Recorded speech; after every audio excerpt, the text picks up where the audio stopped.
ามทางบ้านคิดถึงน้องอยู่ทุกวัน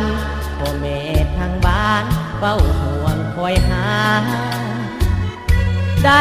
ขี่รถเก่งอย่าลืมเสียงเพลงบ้านนาอย่าลืมท้องถิ่นดินนาลุงป้าของเฮาเด้อนา ยามเดือนง่ายสายลมพัดเป่าแนมเบิ่งเดือนดาวคิดข่าวฮักกับน้องนา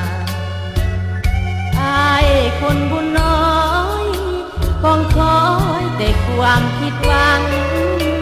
คิดมาน้ำตาดินหลังเหมือนดังกระต่ายไม้กัน